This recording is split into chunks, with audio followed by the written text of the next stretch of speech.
Good morning people, today I will show you how to download BlueJ. First go on the link given below.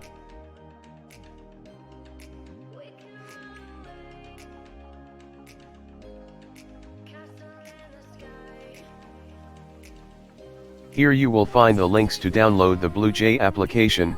Select the link according to your OS.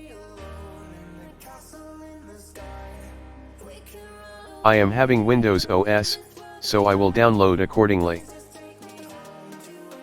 Now click the save button and let the download begin.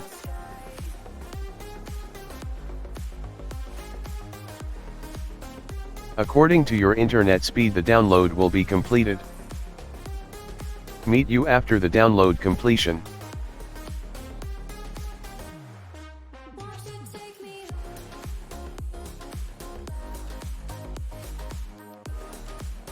The download has been completed.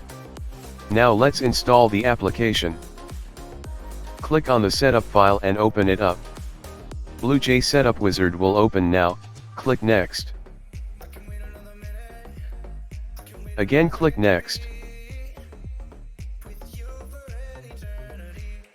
Browse the folder you want to install the application. Now click install.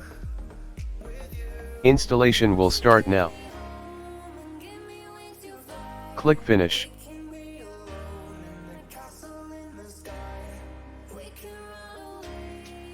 BlueJ has been successfully installed. Thanks for watching my video. Stay tuned to watch more videos.